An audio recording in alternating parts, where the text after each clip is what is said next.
It worked. Good. Good evening. Hi. I see a couple friendly faces here. A lot of folks I don't know. How are you? Good to see you.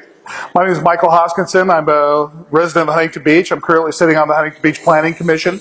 I'm the incoming chairman next year, which means lots of fun downtown. They're a little reticent to have me on there. I came through helping a good guy named Eric Peterson get on the planning or on the council 2 years ago. He has taken the city and turned it upside down like a snow globe and put me on the planning commission, and we've had a lot of fun in the last couple of years, and we were just successful in running a great candidate, Lynn Semeta. Got her on the city council the other day. We're very successful at that. Missed one guy who entered late, but we did good, so we're on track to hopefully take our city over. You know, we're still fighting some bad folks there, but we're doing good. We're not unhappy with the outcome, and certainly we're not unhappy nationally as well. So the good news is Donald Trump won. There's bad news. Why am I even talking to you? Political correctness is over, right? He's going to kill it. We can go home. We're done. We're all done. I wish it were that simple. We've probably a good portion of our last 20 years we've heard about political correctness. Most people take it as an article of faith, that it is simply something that was organic and popped up out of the blue and has morphed into something bad, which it has. I was fortunate enough to find out at one point years ago, I don't know if fortunate or not, I mean, it's probably helped put a few more gray hairs on me, but it was invented by men with an express purpose to take away our freedoms. It was invented by men to steal power for one side and take it away from the other. It was a real simple thing. It was, we'll see tonight through the course of some slides and chatting about who these people were, what their mindsets were. I don't think they would have had any idea that it would become what it has been. But I am hopeful after last week that we're hopefully on the road to doing something about it. We've won a battle. We have not won the war. So hopefully tonight you'll be able to now spot what is done to us in the name of political correctness. So I'm going to play some little bit of movies, and I'm going to introduce you to somebody from the past. Remember her? So let's hear a little bit from Secretary Clinton. You could put half of Trump supporters into what I call the basket of deplorables. Right? The racist, sexist, homophobic, xenophobic, Islamophobic, you name it. How many people here have been called a racist? No, it's not very much. You people who didn't put your hands up aren't trying hard enough. I have been called, I have been called every one of those terms multiple times, usually weekly. The more that you fight with liberals, the more you will run into those exact words. This is their only line of defense from us, usually. There's numbers that they're in power and that they have been successful in cowing us from speaking openly. So, now, is anybody here easily offended by some salty language? No. No? Okay, because I want to show you something. So think of what Mrs. Clinton just said. This gentleman is an English broadcaster. This is his, this is right after the election. Everyone that voted for Trump is a sexist or a racist. How many times does the vote not have to go our way before we realise that our argument isn't won by hurling labels and insults? Tory majority, government, Brexit, Trump, what next? When will we learn that the key is discussion? If you are unwilling to discuss, then you are creating the conditions in which Donald Trump and people like him can thrive. But instead of persuading people to vote, she just courted celebrity endorsements and then lost. What's going on? It's almost as if the political acumen of Beyonce and Jay-Z count for nothing. And then she loses it and loses the election, and she locks herself in her hotel because she's too upset, or because it had never occurred to them to even write a concession speech. Either way, grow up. I have no sympathy for her whatsoever. Be a better candidate. But thing is, I can't say this to any of my friends, Tim. People like me. I get fucking lynched if I said this, because people like me won't listen. I did this. This is my fault. Fucking Donald Trump. The left is responsible for this result. Because the left have now decided that any other opinion, any other way of looking at the world is unacceptable. We don't debate anymore because the left won the cultural war. So, if you're on the right, you're a freak. You're evil, you're racist, you're stupid, you are a basket of deplorables. How do you think people are going to vote if you talk to them like that? When has anyone ever been persuaded by being insulted or labelled? So now, if you're on the right or even against the prevailing view, you are attacked for raising your opinion. That's why people wait until they're in the voting booth. No one's watching anymore. There's no blame or shame or anything, and you can finally say what you really think, and that is a powerful thing. The Tories in charge, Brexit, and now Trump. And all the polls were wrong. All of them. Because when asked, people can't admit what they think. They can't admit what they think. They're not allowed to. The left don't allow them to. We have made people unable to articulate their position for fear of being shut down. They're embarrassed to say it. Every time someone on the left has said, you mustn't say that, they are contributing to this culture.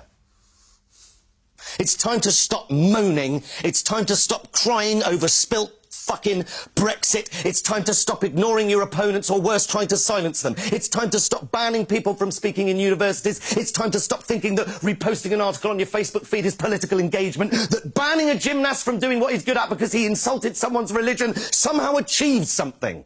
And sorry, when did the Gymnast Association start thinking it was appropriate to start enforcing blasphemy laws? It's time to realise that reading The Guardian doesn't make you a liberal, that retweeting Greenpeace doesn't lower your carbon footprint. And if my mansplaining is triggering you, you can either fuck off to your safe space, or you can engage and debate me and tell me what I'm getting wrong. Because Trump just won the White House. Being offended doesn't work anymore. Throwing insults doesn't work anymore. The only thing that works is fucking bothering, doing something. And all you have to do is engage in the debate. Talk to people who think differently to you and persuade them of your argument. It's so easy, and the left have lost the art. Stop thinking that everyone who disagrees with you is evil, or racist, or sexist, or stupid, and talk to them. Persuade them otherwise, because if you don't, I'll tell you what you get. You get President Trump. Right, I need to go for a shit and a shave. How long we got, Tim? All right, I might need to have to forego the shit. So he's a left-of-center journalist, from what I understand, in England. He is trying to tell his own side what their problem is. They have pushed us into a corner. He understands. He gets it. He's trying to tell them to back off. I don't ever want a leftist to hear that. I want us to hear that, so we understand what's been played on us this whole time. Without further ado, I want to introduce you to the Frankfurt School. Frankfurt School were a group of German Jewish intellectuals in Frankfurt, Germany. They started the Institute for Social Research at Frankfurt University in the 30s, or actually 20s, late 20s. They were chased out of Germany by Hitler, the other socialist party. Came to America, where academia opened its arms to them. They spent over 20 years, what's a good word? Infiltrating is not quite the word, like an invasive disease in our college systems, selling their cultural Marxism and their critical theory, which we'll talk about later. Everything we see on college campuses comes from these people. If I could go back in time, these would be the ones I'd take out. The world would be a much better place. They look like nice folks. They're as evil could be.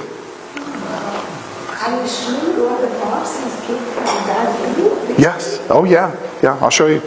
So that's more movie. We're going to pass on that. Too many movies. So this is an Italian Marxist named Antonio Gramsci. He was predating the Frankfurt School. He was at one time Mussolini's favorite journalist until he ran afoul of him. Then Mussolini threw him in prison. But he was the one that laid out a plan for destroying Western faith and culture. His plans included ways to undermine and discourage Westerners through the intentional collapse of the existing social structure from within. Gramsci advocated not only Marxist class warfare, which was economically focused, Marx was an economic guy, but also social and cultural warfare at the same time. His theories and the slow march through the culture or institutions. which he envisioned to destroy the West, are enshrined in current American social policy. His theories surrounding hegemony and a counter-hegemony were designed to destroy Western social structure and overthrow the West from within. One of the big things here is slow march through the culture or institutions. He advocated cleaning yourself up, becoming part of the system to destroy it from within. So he was the one that gave these guys the idea, get yourself in every place you can affect change with people. Colleges. Get to the kids, and when you see how much kids voted for Hillary Clinton, a staggering relic, you'll see how horribly indoctrinated our kids are, and that's something we'll have to deal with in the future. He was not a Frankfurt schooler, but they took a lot of his work and went forward with it. Frankfurt School, cultural Marxism. What is it? They combine the work of Gramsci, Karl Marx, and Freud. Sir? I'm taking a political science class, Yes. and in college, before the election, my teacher said there was no way Trump was going to win. After the election, I went to class on Monday, and he didn't bring up the election. Well, you're going to break it up, right? Yeah. That's funny.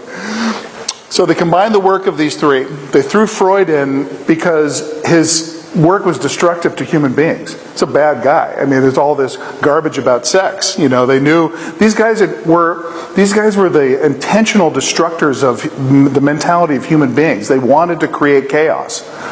They created cultural Marxism, which morphed into what we now know as political correctness. Ma'am? Can you back up a little bit? What was their motivation? What was their intention? They were Marxists, all Marxists. They hate the West. They hate our freedom. They hate capitalism. You know, what do they like? They want control. These guys were, I think, you know, the term nihilists. They really believed in nothing. In what way? They were followers of an old philosopher called Hegel. Hegel believed that there is no reality. It'd be kind of hard to live your daily life moving forward if you didn't believe really that this is all real. So these people were massively mentally diseased. But luck of the draw. Like luck of the draw. I don't know. They could have come from Japan. I don't know. But they came. It just happened to be that Hitler, you know, was there at the time. And I'm sorry. Right. Yeah. It was in the 30s. They came in the 30s. Yeah. In the 30s. Yes. Yeah. They were worried because when Hitler came to power, they were Jews, so they knew they were going to be on the chopping block. So they fled Germany and came to America. That's where they infiltrated our colleges. So political correctness. Another one of their. Yes, I'm sorry. I think their motivation was that they hated Christianity. Mm-hmm. They're all atheists. Yes. And I always feel that they want to solve the problems of the world without God. Hmm?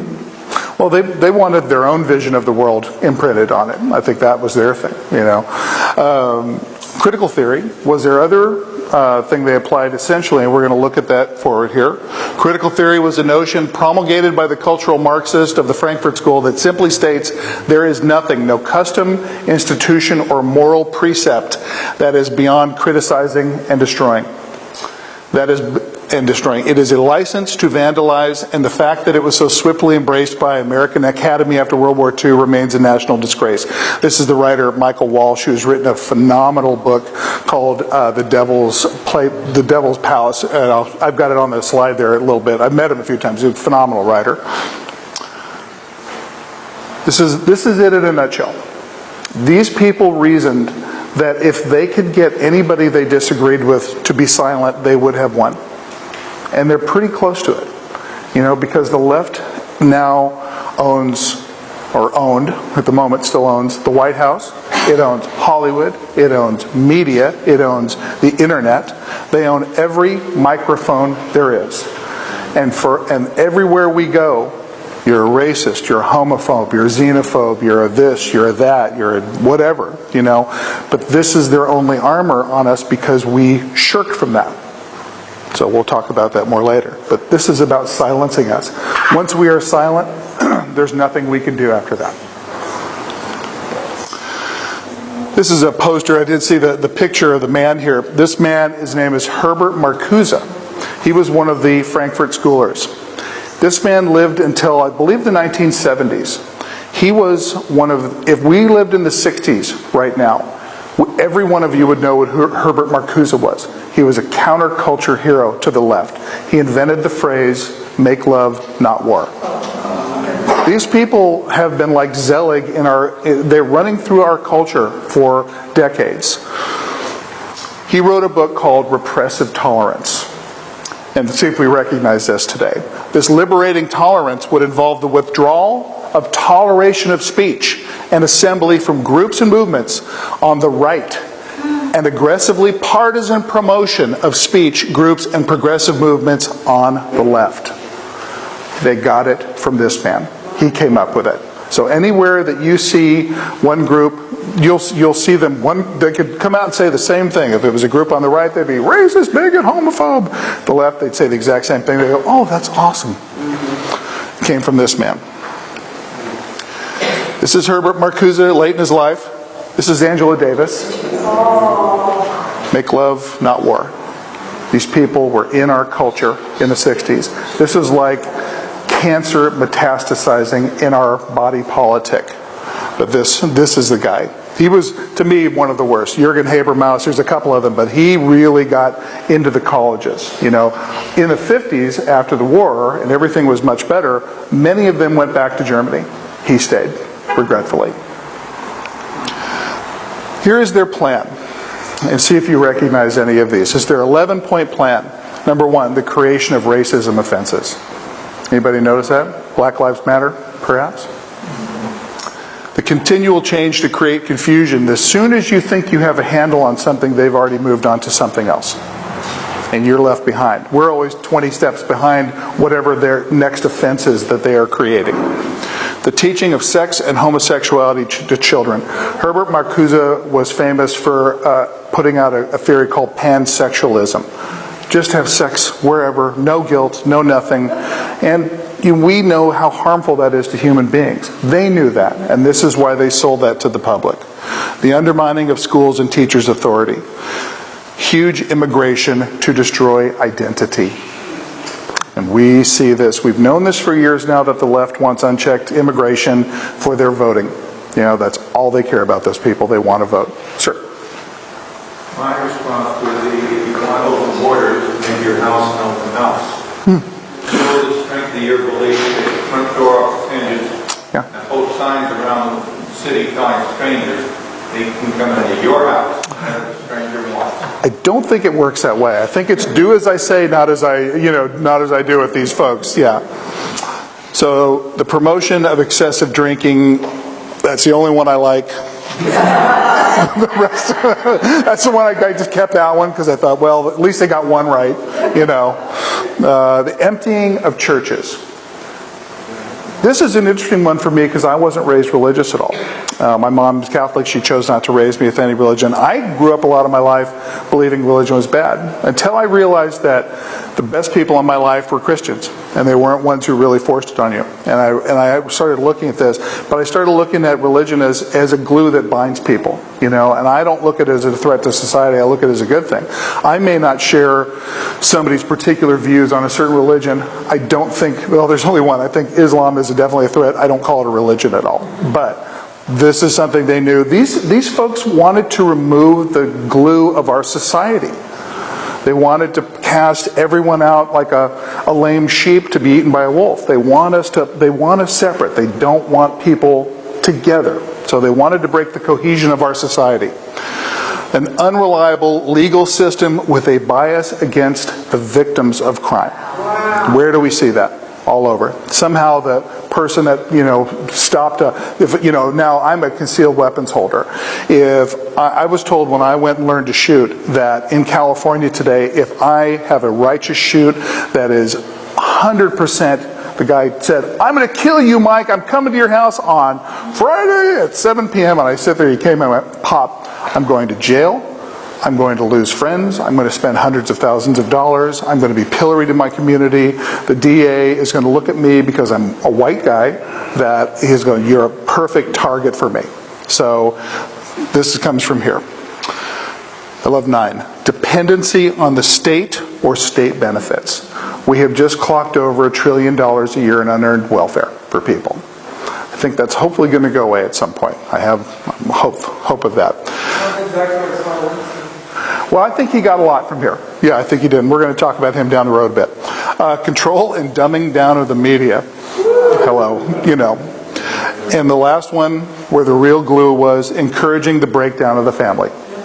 So these people knew the ties that bind us together, and there isn't one thing they didn't seek to destroy. So, any questions, anybody, before we jump into the next thing? Yes, ma'am. And on number 7, the emptying of the churches. Yes. There actually is a plan in place to get some of the less, the churches that aren't as strongly religious or don't really adhere to the Bible. They're going after them too, and a lot of churches are starting to turn this way. Yeah. So think social justice and those yeah, then that's social justice is a made-up leftist word that means nothing except what they want it to mean. It doesn't mean anything in good or impractical. But think of what a 501c3. If I'm using the right one, I know there's a couple of them. So churches can't get involved in politics. Well, you've just stolen their free speech. They said, well, you can do what you want, but you're not going to get tax-free status. So that is the government coercing them against having free speech. And they knew that people are going to go to their church, and their church is not going to be able to talk. Well, if you're a conservative church, you can't say that. I'm sure the leftists say whatever the heck they want in their churches. Yeah. Trump wants to reverse that. He said that. He's going to reverse it. Yes, I hope so. Because I think free speech should just be free. I don't believe that, but I know what the strategy was behind that. So there's our friend Saul Alinsky. True revolutionaries do not flaunt their radicalism. They cut their hair, put on suits, and infiltrate the system from within. So I don't have proof that he knew of the Frankfurt School, but he was a natural continuation of what they were doing. So this man was a communist. I love this story. He learned at the feet of Frank Nitti, who was Capone's enforcer. So this guy knew hardball, and he knew how to motivate people. And we know who his best student was. Yeah. This story, had we all known all this 15 years ago. It was. When oh yes. When he came on the scene, I was curious about him, because for me, he came out of nowhere. So I did my research, and I immediately realized this guy could not ever be allowed to get into the office. I warned everybody I knew what he was going to do. He outpaced my low expectations by far. So when we took training, we went to Campaign for Liberty training, which we always advise everybody to go do. We like this political training. The guys are really good because they'll look at the crowd and say, "Thank God for Barack Obama." Maybe we all go, "What are you talking about?" He goes, "If Romney or McCain had been elected, none of you would be here. And you wouldn't be at the Tea Party either." They go, "Oh, you'd think everything was fine." And those guys were globalists. They'd be pulling garbage in the background. The debt would be the same. Things would be the same. So we might, who knows, when the story is written, we might have a lot to thank for these guys. Maybe they pushed us in too much of a corner and we pulled out of the tailspin in time. So we are, I just call them the children of Frankfurt now, right? All these kids are out in the street protesting, "I don't like Trump. I want a new president." This would not be happening if not for the Frankfurt School in the colleges. You see that these are coming out of colleges. They're also paid for. I know the Soros people are involved with this, but I love that. Hurts other people's feelings. It's like, we cannot run a society based on nebulous principles of what might happen. There's a thing that I love that I read about in all this research. It's called the precautionary principle. Has anybody ever heard of that before? The precautionary principle states that if anything bad might happen, you must do something to negate that bad outcome. I'm telling you, I'm in a little tiny piece of government right now. These people think this way. They think, oh wow, look, that might happen over there. We better do something. You know, every time I fight these guys on this, it said we cannot run our society based on that. Now, Hollywood promotes that principle with movies like The Matrix. in what way?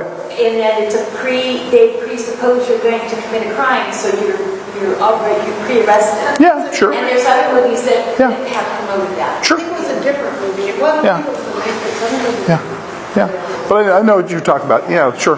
Minority Report. Yeah, there you go. Same actors. Yeah. So, but we're stuck with these folks.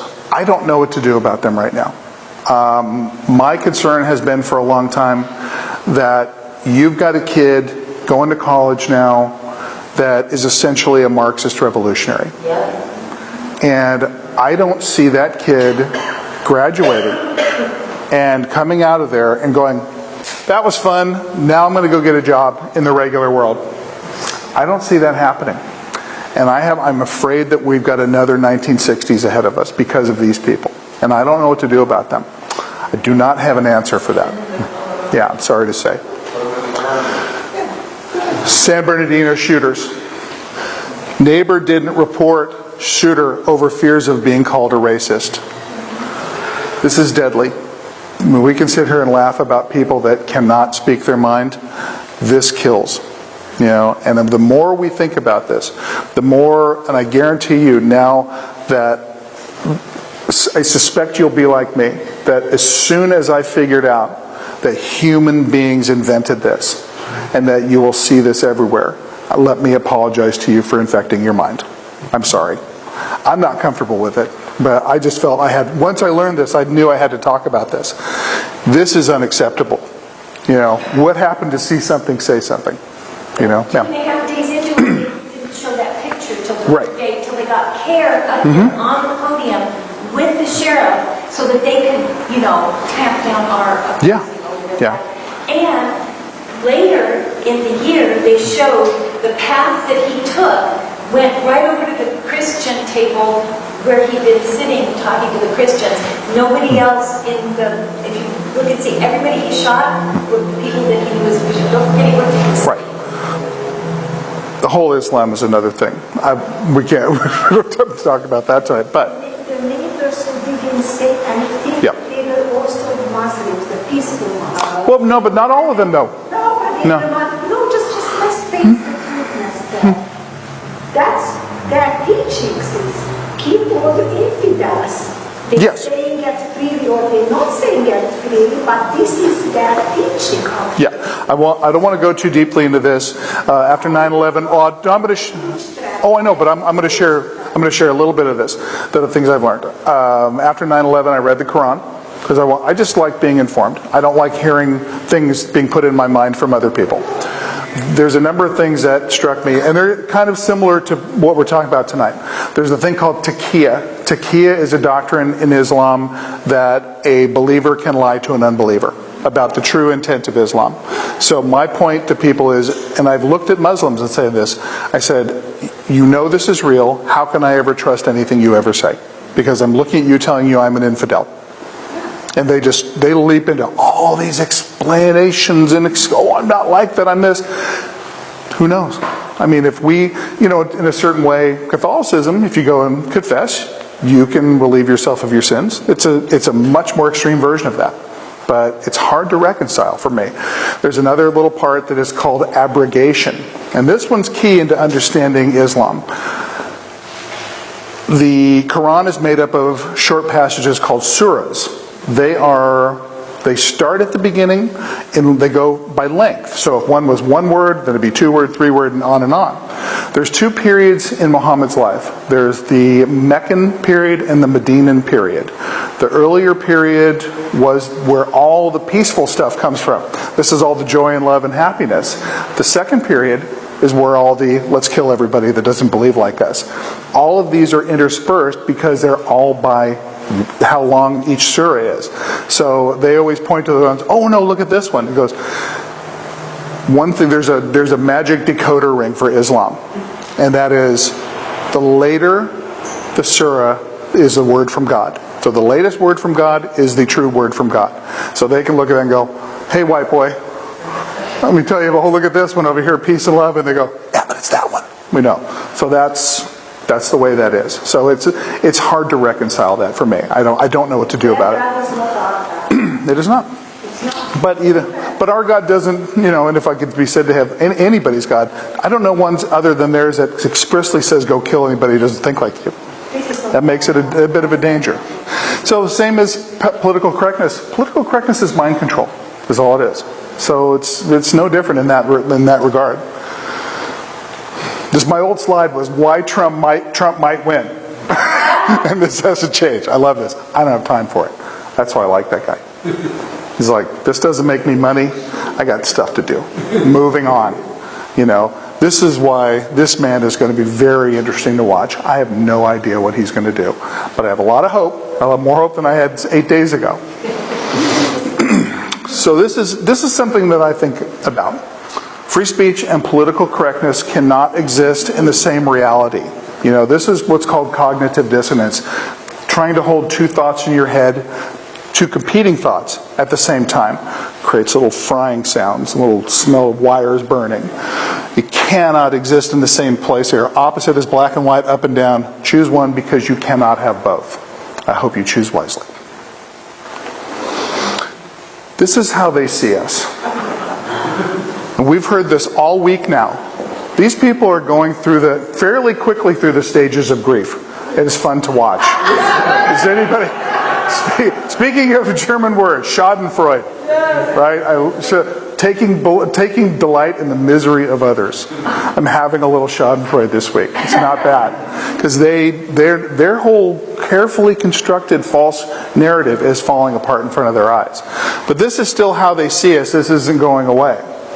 Now, I want to offer you another version of how I would like them to see us. It's a little brutal. Does anybody watch that show, The Walking Dead? They watch. This is the bad guy from The Walking Dead. This is the guy that walks around with a barbed wire coated bat. I want to walk into a group of leftists and I want them to see me like that. I do not want to mess around with these people. These people are about power and control, and that's all they're about. From the top, the people that the Clintons feed them that crap, to the people at the bottom that buy it and try to play it on us by calling us racist and all the crap they throw at us. I want to be this guy to them. I want to walk into a room and them just shut up. I don't want to hear a word from them because they make me nervous. They've done so much damage. We know, because of what Obama's done for 8 years, we're headed for rocky shoals.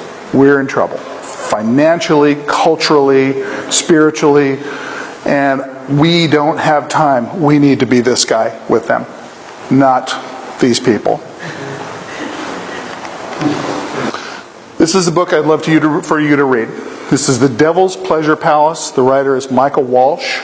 He was the New York Times music critic, which I find fascinating. He's an uber conservative. He's a unique guy. He lived in Germany for years. He's an American guy. I've had the pleasure of meeting him a few times. But he understands the Frankfurt School and cultural Marxism and critical theory better than anybody. It's a great story. A new book. See, this is catching on now about these people because the word's getting out. Grand Hotel Abyss is a kind of a positive story about the lives of these people. I haven't read it yet, but I want to read it just to have a little more understanding. I think we'll probably come to an understanding that they were crazy. They were like imagine like your college professor, who just spouts off about all this crap and you're wrong. You're always wrong. They've gotten away with this crap forever, but I think we'll find a little bit of those folks. We play a little movie here.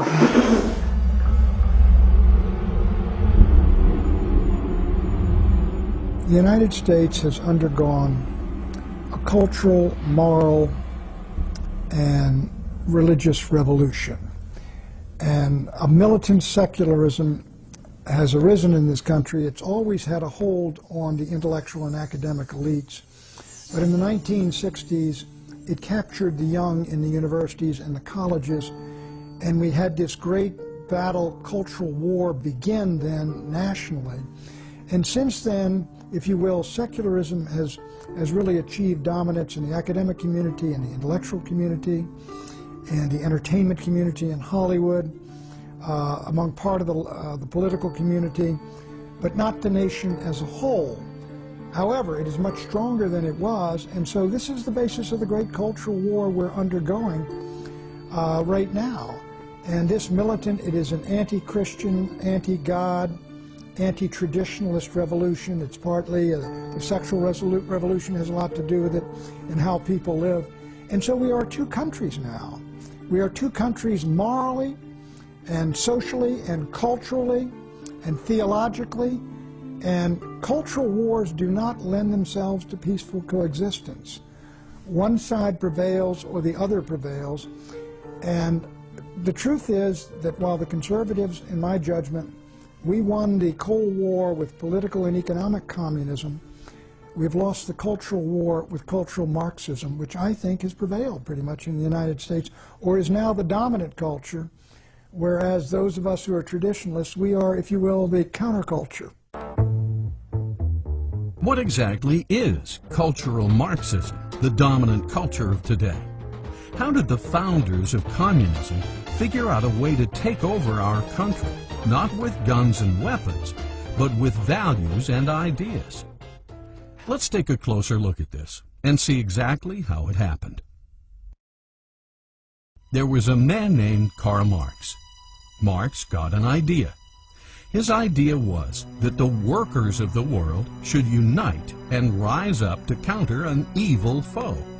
That foe being capitalism. Capitalism, the idea that people and private companies should be able to own the means of production and be free to earn and have as much as they wished, was anathema to Marx. Marx felt the state should own the means of production, as well as products produced, and then the state should distribute a fair share of all such products to each and every worker. Thus, in his book, The Communist Manifesto, Karl Marx thundered, "Workers of the world, unite!" Sure that he had a principle to unify all workers in every country, Marx looked forward to eventually taking over the world. Karl Marx believed that you would have a rebellion by the workers against the capitalist system, which would then create a Marxist communist society where you would have dictatorship of the proletariat. Unfortunately, when World War I broke out, the workers of the world did not unite. In fact, the workers united with their respective countries and fought each other. What happened was the Marxists had an enormous disillusionment when the French and the Germans and the British workers all rose up for the fatherland and went to war happily, fighting one another. Marx's idea was a total failure. Workers were more loyal to their respective countries, churches, and cultural values than they were to their counterparts in other countries. They did not want to give up their houses, their cars, their stoves, their products. They did not want to have a classless society. They did not vote, and they didn't even have an overthrow. Some years after Marx failed, several of his disciples got a new idea on how to take over the world. One of his disciples, Antonio Gramsci, while where else but in prison, wrote up a series of plans, now known as the prison notebooks. In this plan, Gramsci announced, "The workers of the world will unite only after the Long March is over." The Long March? In other words, they had to get into the culture and change the way of people's thinking. And if people were thinking about patriotism and nation and God and country, that was a mechanism which was too resistant to Marxism. It could never take hold. So you had to erode and destroy that in the individuals. That began what's called the Long March through the institutions, through the seminaries, through the churches, through the media, through Hollywood, and all the rest of it, to create an anti-Christian culture which would destroy the Christian beliefs and convictions in the vast majority of the people, so they would embrace the ideas of Marxism, and they would embrace the ideas that they had rejected, and they would be open to a takeover, basically, by Marxists. Now, not political Marxists, but cultural Marxists. Rather than workers uniting and marching into battle, thus seizing power through force, they would make a long march through the institutions. Institutions like the arts, cinema, theater, literature, schools, college, seminaries, newspapers, magazines, and what is now known as radio, TV, and the mass media. Once this march is over, all the barriers to the acceptance of Marxism will have been quietly and systematically removed. So to get to that point, they said we have to destroy the culture, and what they were talking about was the Christian culture, what we used to call Christendom or Western civilization. If you can break people away from religious affinities, for example, where they would turn to their community, their religious community, for support and help, or they would turn to Scripture for answers to certain perplexing questions. If they have an affinity to their religion, they might say, well, we're not going to go along with government because it's contrary to my religion. So cultural Marxism would attack religion of all kinds. Doesn't make any difference, because there was another place where people could go other than to the government for support and for answers. We, the people, will have thus been indoctrinated or brainwashed into seeing the wisdom of Marxism and the folly of capitalism. Thus, the door to socialism and communism will be open, and the door to a constitutional republic closed, because the success of cultural Marxism means the demise of the U.S. Constitution. The Constitution is a set of principles. It's based ultimately on a moral code, because you go back to the Declaration of Independence. What was the basis for the Declaration of Independence?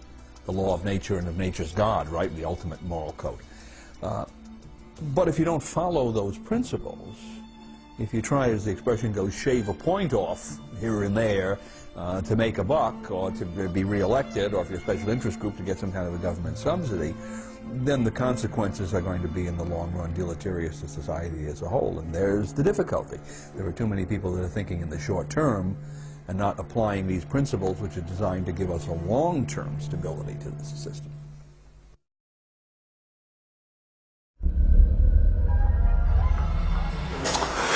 He had their number a long time ago. This is probably from the early 90s. So he knew about the Frankfurt School. He had been speaking about it. I remember him saying things and me going, I don't know what that is. I have no idea. But he knew. You know, who knew the guys that they pilloried. Now we see that the people they have come at the hardest are the ones that were right. And we know their strategy. If they hear something that gets too close to the truth, they will turn their guns on you, the verbal guns. They're too afraid to use real guns. Yeah. I'm just curious, where does George Soros fit into politics? He's an interesting character. Or is it his money, or? He's fascinating. He has said that his childhood, the Hungarian kid, his father was an early proponent of, there's that fake made-up language. Anyways, we'll remember that in a second. Changed his name to Soros, which means in this fake language to soar. As an early child, when the Nazis came and took Hungary over, he has said publicly more than once that was the best time of his life. He was working for the Nazis against his own people as a child. This guy who went on to become one of the bigger billionaires of the world with the financial system. He's known as the man who broke the Bank of England. We're using arbitrage. I don't know why this man is still allowed to walk the earth. I'd shoot him myself if I had a chance. He's a horrible human being. He's an enemy of this country, and I think we need to revive that to a certain extent of looking at people saying, you are actively subverting this country. And I think the media, to a certain extent, is seditious because they were part of an active conspiracy to collude to take the country over, in my eyes. And I'd do some changing with them if I had to have a chance. You don't get to hide behind the First Amendment if you're trying to overturn the country. I mean, that's not how the rules work. So, friend Andrew Breitbart. I first learned of the Frankfurt School in the book he wrote, and I think we may have Trump to thank for him. His guy, Steve Bannon, who we know now is getting the full fire hose from the left, coming up with everything they can dream of. I know people that know him. They're telling me truth. They said this is all lies about this guy. They're trying to set the stage to say, oh no, nothing good can come out of that guy. He's a racist, blah, blah, blah. But he said, walk toward the fire. Don't worry about what they call you. All those things are said against you because they want to stop you in your tracks. But if you keep going, you're sending a message to people who are rooting for you, who are agreeing with you. The message is that they can too.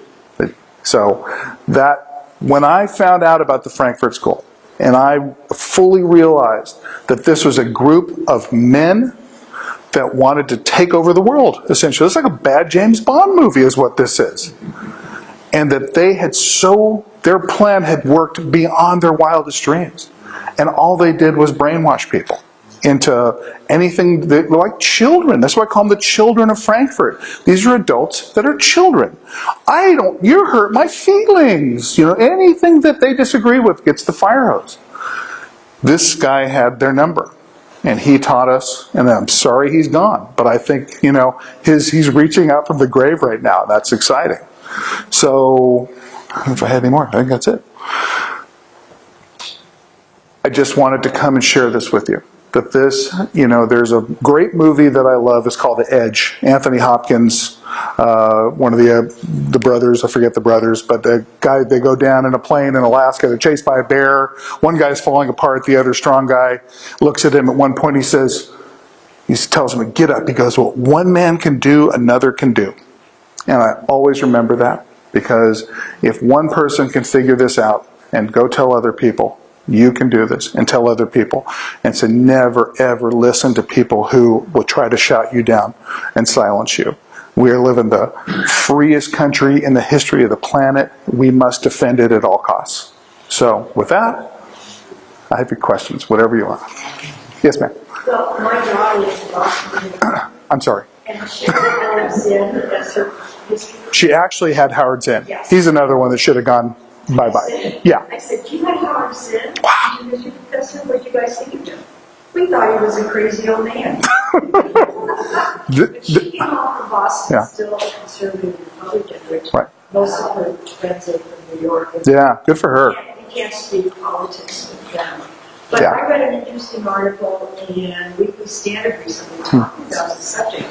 And I'm sorry, I can't remember the author, but he put it in the way of thinking of Marxist theology or Marxist ideas, and that you have the oppressed and you have the oppressor. Yeah.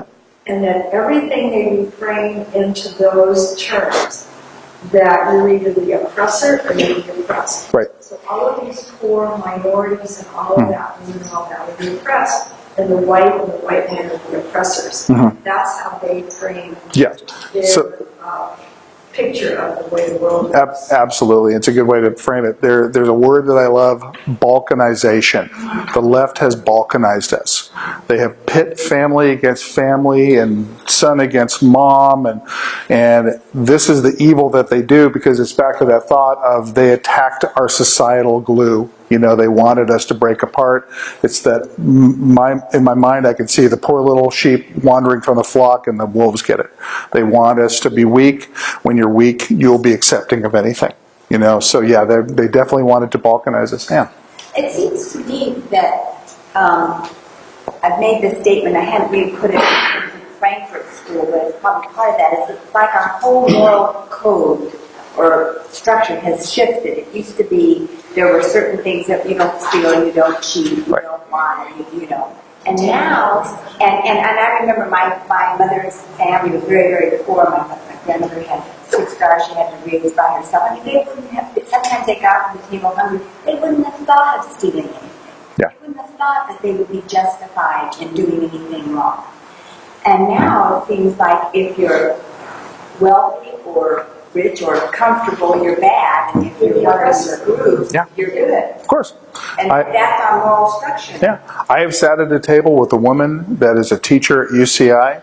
She is a black lesbian Marxist. I said, my God, you've got a lot of, victim groups. I'm joking with her, because I just talk direct to her. I mean, never going to change her mind, But she told me that, she goes, look, you people, whoever that was, you've only gotten here, and it's back to Elizabeth Warren, who got caught on tape saying, you didn't build that. You got there on the roads we built. And I'm like, who's we? like, who's we, sucker? So this is this thought that somehow they are the builders. When truthfully, I have a little theory I use, and it works mostly all the time. I call it simply my 180-degree rule. Whatever they say, 180 degrees is the truth. So if they say they're the builders, they're the destructors. And that is, to me, it works about 99% of the time. Yeah. Isn't it interesting, really ironic that it took a billionaire to be able to reach out to the people who were feeling disenfranchised? Pretty amazing that a guy that has a tower in Manhattan lives on the top of a tower is the common man's friend. It's pretty ironic. Yeah. Well, whether you're a grandma like me or a black lesbian professor, who could disagree with anything with the Ten Commandments? But of course, they had to tear all of those down out of everything before they could start putting in anything goes. Yeah. And what Ann was talking about, I'm just building on that because the moral structure's gone because there is no standard. There's nothing to build on because our foundation has been quicksand now for quite a while. Well, because they've got us to buy into their language, so when you hear the term social justice, you hear the term inclusion, you hear the term diversity, and if you don't put your hand up and stop it right then and there, it becomes grounded. So I saw an article the other day, then I put it out on Facebook. I always throw a lot of crap out there for people to think about. And something that was talking about, this is not about inclusion, it said. It's about inclusion. And because they were doing the thing they do is saying, these people are somehow being marginalized. You must have inclusion. I said, to think about that, you must think the opposite, because if we say we have to have inclusion, what we're saying is there are people that are actively being excluded. So you have to think about the opposite, because they're saying, oh yeah, this thing. I go, but what we're saying is this. And then you go, well, that's not true. There's no, people like, it's like you think because they blame us. They look at us and go, well, you're keeping the Mexican man down and the black woman down or the lesbian, whatever the group that they've balkanized. We are the ones keeping them down. That's Tea Party, evil Tea Party people. But then you think about it, you go, well, I'm not holding anybody down. I'm the one working and making taxes so you can all throw it away. So, I'm sorry, man. Yes. In 1920s, Woodrow Wilson was the first president who was progressive. Yes. Okay. So that time, this group of people who you're saying, I never heard about them finally, they weren't here yet. That was the speaker he spoke already. Yeah. Because it was against to have for different states the power. You want to centralize the power. Yes. Exactly. I came from communist movement. That's exactly what they do. Everything has to be centralized. Yes. That's the basis of the power. Of course. So actually, this separatist group started within this group. Yeah. No, I would agree. Enlarged them. Yeah. But that was the beginning. They were active at the same time, but they certainly landed in fertile ground. But I've heard 100 different explanations of progressivism, but I think one of the best ones is they want everything centralized. I think you're exactly right. Big government, only big government can save us. We had a thing at Planning Commission last week. The big thing was, well, are we going to designate this piece of land from this one big government or this other big government? And I kind of looked at staff and I went, what's the difference? And they were like, it's crazy. And some of this stuff's insane, So, yeah. Yeah, no, I would agree. No. But I think progressivism has become a catch-all, now for those folks who are, quite frankly, they're communists. I mean, because we have lost control of the language. So now, if you're that professor I was talking to, and she goes, well, I'm a professor, I'm progressive, and I go, yeah, but everything you talk about is a communist thing. How dare you? So they keep changing language and that goes back to that one thing, constant change to create confusion. Oh, I'm not a progressive. How many times did Hillary Clinton change? She was, all of a sudden she's a proud progressive. Most people go, okay, I want progress too. Sure. I think it's rather important. It seems like Nolte said about the reactionary forces coming about due to the communists is happening right now. Yeah. And I think it's just even unstoppable. And I think the situation would be reactionary, but it's pushing you or sucking you in that direction. Yeah. Well, I think that's definitely the desire. I mean, the desire is to have government have complete control. My concern, if Hillary Clinton would have been, oh, I'm sorry, I still had a little Schadenfreude there, but if she'd gone, I think she would have quickly moved to change the Constitution, and they would have modified the First Amendment. And the Second Amendment, no, you're just too crazy to have a gun. I'm sorry. By the way, NRA has said they're going to fight the California proposition. So, yeah. So that's good news. I got some good news for you. So, yeah. Well, now that Bill and Hillary are retired, what do you think they're going to come to do? Kill the power back. Well, they've said they're going to put Keith Ellison in as the head of the DNC, and I said, please put the creepy Muslim guy, cultural Marxist Muslim, put him in charge of it. Oh, they're tone deaf. I mean, these guys have won for so long, and I never thought this would happen. I never thought we'd win this big. Certainly not with Trump. I mean, I had my doubts about it. My wife knows it. A couple days before, I was just lying in bed whimpering, But yeah. Maybe later we'll find this guy was the right vehicle for this. Maybe later we'll go, and he put Ted Cruz on as AG, and he did all this supergroup thing, and maybe we go, of course he was the perfect one. We were all going, no, don't put him on. So yeah, their next move is stages of grief. I read something interesting. No, they're going to go through the stages of grief without ever getting to acceptance. Because these people never, I just thought of this. They never get to acceptance. They just, like the needle stops and it goes back to the start. We're going to have to be vigilant against these people forever.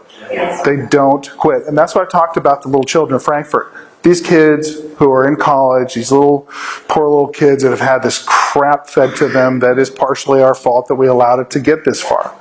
That we're going to have to look at them, and I don't know what's going to happen. I know it's going to be violent, though, because when you get people that are you've got this many people in a complete fantasy world about our culture and reality and what can, that you can magically print money forever and all the poor people are going to be fine and everything's good, pop. I don't know what the answer is. I just want to be ready for it. I don't know if I want to be in California when it gets to that level. Sure. Yeah. I know how you're saying we have to kind of stay vigilant, but yeah. I don't know how to Hispanic how to do that because, you guys are used to that, being called racist, bigots. I'm Hispanic. Yeah. They see me as worse than you guys. Who is they? I'm sorry. I'm a traitor, I'm brainwashed. Because you're not with the program? Yeah. Race. Yeah, you got to get your mind right. I've got friends that tell me that disown me for my political views, and I still love you. So it's different. Well, I've looked at a lot of folks in my life, and I try to talk to them directly. And one thing the trick you do is to repeat their own words back to them, right?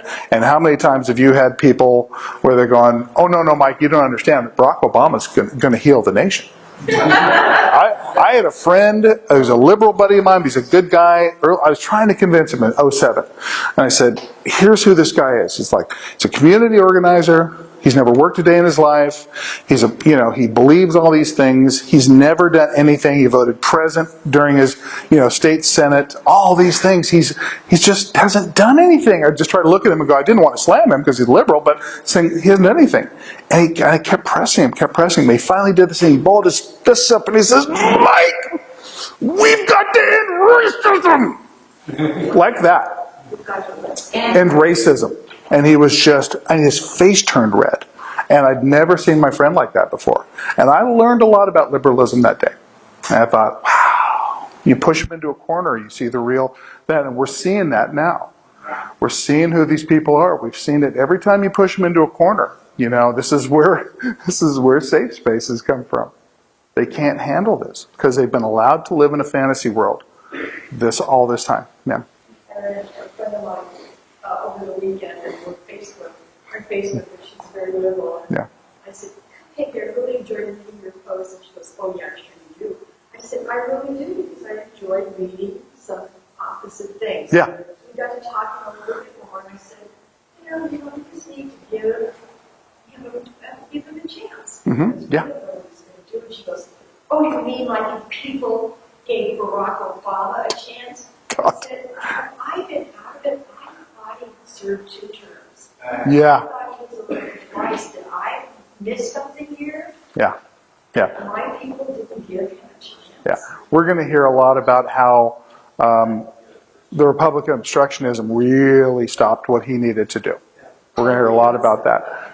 Just go, pop, hit him. Yeah. You said over here you don't ever know what to say. Sure. You just need to get into the facts Yeah. of what, and know when you speak from the facts, you can make a difference. People will not really attack you if you know the facts. Don't just, not platitudes, don't say that, but if you really know the facts. I've only had one person in my entire life, my best friend, who is kind of a centrist guy. He voted for Obama because he bought the whole line.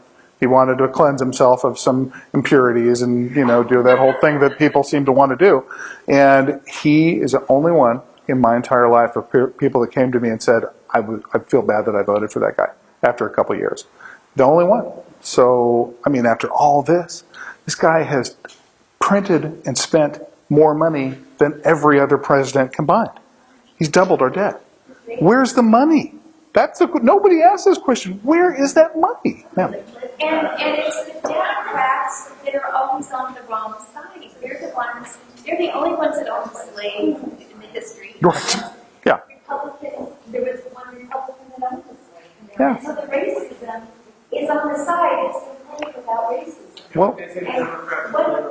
Once Yeah. you Right. learn Yeah. those 3 facts, Well. it'll blow your mind, because I felt betrayed when I started realizing that when I was taught in school, even as old as I am, way back then, wasn't true.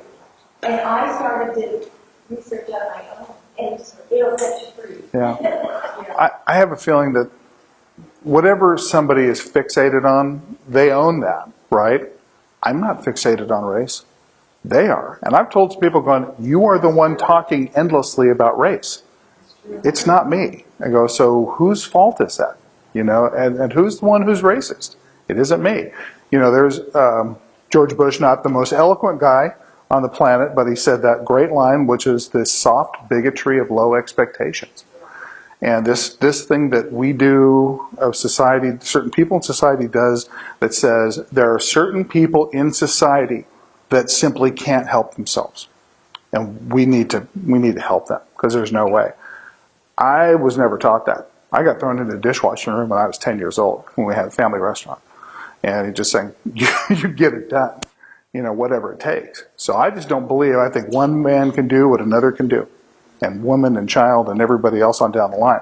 So I don't believe in that sort of soft bigotry of low expectations that is the central theme of their lives. I just don't believe it. I don't think it's right. So you may disagree. But Ann, go ahead. I worry about people that are kind of innocently caught up in all this. I have a good friend. She won't let me talk politics, so I have her trying to just get little stories in here and there. But I'm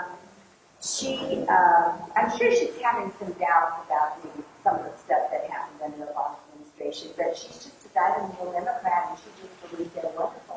And she has no idea if this could blow her away. And if I told her this, she'd think I was crazy. Well, it's cognitive dissonance. They can't, you try to hold 2 competing thoughts in your head. And if this, for a lot of these folks, if this has been their lifestyle or their way they've learned from college or family or whatever it is, what are you going to do? You look at them and essentially saying, your whole life is a lie. Good luck with that. That's going to be a little rough, So, sir.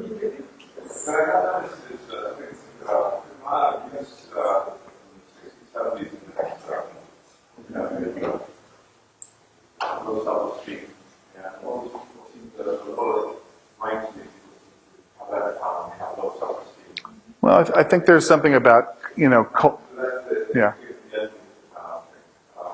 Well, I love that old term, rugged individualism. My dad was a carpenter. He went out and worked every day on his own. He was a pretty rugged individual sort of guy. My mom started a business when I was 4 on her own back in the 60s, 70s, very individualist. So I've never quite understood the hive mentality. And I know that's an intrinsic part of some people's understanding where they feel better as part of a collective than they do as an individual, and that's fine. But there are people that want to force that on all of us. That's where it has to stop, so. One of the statements was superior. Yeah, sure. Sure you can. Go ahead. Say it out loud. Right. Yeah. I want us to never, ever think that we can't say something, Who was it? Phil Donahue kind of, how do you feel about this? Sure. Yeah. I just want to know about the facts. I want to know about the warmongers. Hey, does he look like he cares about the feelings? No. Not a bit. We're this guy now. This guy's in charge now. We like this guy. I want to talk about your feelings. This isn't a therapy session. So many times we've been there because I used to I ran a tea party in Santa Monica. That was fun. You're like invading enemy territory. It's awesome. But a lot of times it turns into a catharsis session. Because conservatives just want to come. We just want to talk. We want to be amongst our own kind. We want to talk about it. And then a lot of folks didn't get up and do something. I said, and this is back to that thing where they told me in political training saying, well, you wouldn't be here if McCain or Romney had been elected. And I had to admit they were right. And I would tell you all, don't go to sleep because Trump's in office. We don't know what he'll do. And who cares? Because he's only one guy in for one moment of time. These guys have been doing this since not FDR, but Woodrow Wilson. 100 years. 100 years. Yeah. Colonel House, that was, I guess, there was a guy named Colonel House that was in Woodrow Wilson's cabinet, right? Yeah. In the White House. Apparently, like the President Cheney. Yeah. It was actually President Colonel House. Okay. A nasty, miserable human being. Yeah. And then on Woodrow Wilson's deathbed, he had this epiphany. I regret that I destroyed my country. Yeah. Oh, right. In school we were taught he was so broken. He died of a broken heart because he couldn't get the League of Nations implemented. Right. Because he sold us out to the bankers. Sure. No, he was. I don't think he slept. That guy looked like a nasty piece of work. Yeah, But I don't. You remember that thing was there was a line on the left going, well, that guy. I want to have a beer with that guy. I want to go talk to. I want to be with him. I don't want to know these people. You wanted the job. Go do the job. And do it for everybody. Do it for the American people. And don't buy into this crap, this Marxist crap, that is slowing us down. We don't have time for that anymore. And mention the thing. Who cares how you feel? I don't want to hear anything from identity politics groups anymore. You lost. Shut up. We've got work to do. Yeah. So, this is the thing you have to do to these people. You have to shut them up. They've been trying to shut us up for 100 years. You have to shut them up. And the way you shut them up is come at them hard. To the limit of your ability. I'm not asking you to be like me. I don't have any friends left. I think I got a couple in the room somewhere. They're hiding their heads right now. But I am going to put my thing in just for a joke. And I called one of these friends of mine that knows Steve Bannon. I said, are you going to go work for me? He goes, oh yeah, my paper's in. I go, well, how do I do it? He put me the super secret email. I felt like I was in the club. It was cool. Awesome. You would be awesome. Yeah, I want to be chief minister of discipline. You be this guy. That's right. Liberal reprogramming. Discipline. Yeah. Profile of Steve Bannon. What do you think he can do? Well, if the stories are true, he was the one that engineered the thing, why he won. So he's the behind-the-scenes guy. They're comparing him to Karl Rove now as the strategist in the background. I am told he is brilliant. This guy he was in the Navy. He's out of a couple big, Steve Bannon. He was the guy that took over Breitbart after Breitbart died. There's a lot of negative press on this guy. We like Ben Shapiro. People like Ben Shapiro. They had a big fight with him. He hates Bannon. So they've had a public spat. I listened to a guy on the radio or podcast, Clavin, Andrew Klavan, who I think is phenomenal. He works with Shapiro. He doesn't buy it. He goes, I know Bannon. I think he's a good guy and he's brilliant. And he's a guy. And again, it goes back to the saying, I don't want to know you. Get in there and make the country work.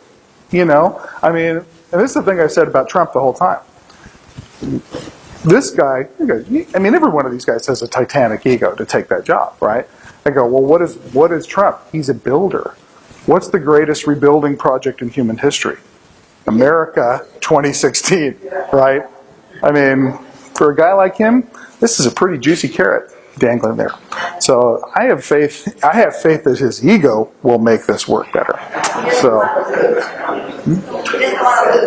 no, and I think we have to respect that he pulled this. One thing for me, Michael, is that from day one he said, I am not a globalist. Yeah. And that is why he was attacked relentlessly. Sure. And not a New World Order globalist. Yeah. He had the courage to say so. You don't think it takes a village, I guess. So I think we're drawing close here. So I would say to you, if you have time to read those few books I put up there, read. There's a lot of material on the internet if you're curious about the Frankfurt School. You may, after tonight, know everything you need to know. They were here. They deposited some evil DNA into our country, and they died. But they left it, and it's here, and it's the reason. Just think of it this way: no Frankfurt School, no Barack Obama. He is a. It's the children. Well, I mean, this is the thing that they planted in us, and this has borne fruit. But it's also pushed us into a corner as well. This is why we have made this happen now to this point. Why we wouldn't be sitting in this room on a time we could be out having fun with our families. So I would say, don't drop your guard. Never fall in for people ever labeling you like that. Don't let somebody diminish and balkanize you, and never back down to these people, because they are 1 micron thick. I watch them fall, because they come at you with their little stuff, and you look them in the eye and you come at them and you just say, try again, because I'll never back down to you, ever. And they don't know what to do. Run for the safe space, get the Play-Doh and get the beanbags out, kids, because they don't know what to do. So give it a try, because I guarantee you there will not be any fisticuffs with these people. They'll run and hide somewhere, but don't give in to them, and let's make America great again, like you said. Thank you. Thank you very much for coming out. Appreciate it. Thank you. You're welcome. Great. Thank you, Mike, so much.